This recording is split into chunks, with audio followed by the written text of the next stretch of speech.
భారత్కు తిరిగి వస్తానంటున్న విజయ్ మాల్యా. విజయ్ మాల్యా ఒకప్పుడు కింగ్ ఆఫ్ గుడ్ టైమ్ అని పిలువబడిన లిక్కర్ బారన్ కింగ్ఫిషర్ ఎయిర్లైన్స్ వ్యవస్థాపకుడు. ఇటీవల రాజ్ చమని హోస్ట్ చేసిన పాడ్కాస్ట్లో తను భారత్కు తిరిగి రావాలనే ఆలోచనను వెల్లడించాడు. అయితే దీనికి అతను ఒక షరతు విధించాడు. భారతదేశంలో నిష్పక్షపాత విచారణ గౌరవప్రదంగా జీవించేలా హామీ ఇస్తేనే తిరిగి వస్తానని చెప్పాడు. మాల్యా 2016 మార్చిలో భారతదేశం నుంచి యూకేకు వెళ్లిపోయాడు. కింగ్ఫిషర్ ఎయిర్లైన్స్కు సంబంధించి 9,000 కోట్ల బ్యాంక్ రుణ డిఫాల్ట్ ఆరోపణల నేపథ్యంలో అతనిపై మనీ లాండరింగ్, ఆర్థిక మోసం ఆరోపణలు ఉన్నాయి. ఇవి central bureau of investigation, enforcement directorate విచారిస్తున్నాయి.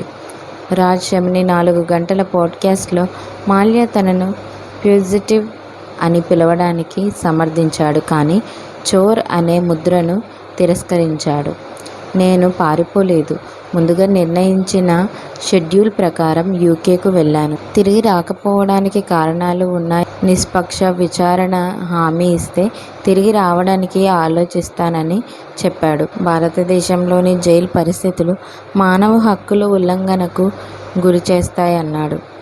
భారత ప్రభుత్వం విజయ్ మాల్యా యొక్క 14,131 కోట్ల ఆస్తులను జప్తు చేసి బ్యాంకులకు చెల్లించిందని ఆర్థిక మంత్రి తెలిపారు.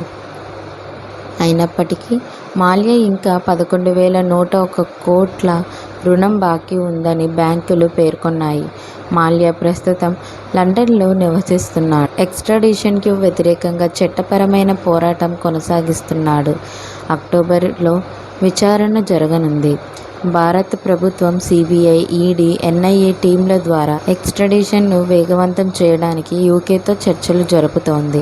మాల్యా తిరిగి రావడానికి సుముఖత వ్యక్తం చేసినప్పటికీ అతని షరతులు, యూకేలో కొనసాగుతున్న చట్టపరమైన అడ్డంకులు దీనిని సంక్లిష్టం చేస్తున్నాయి.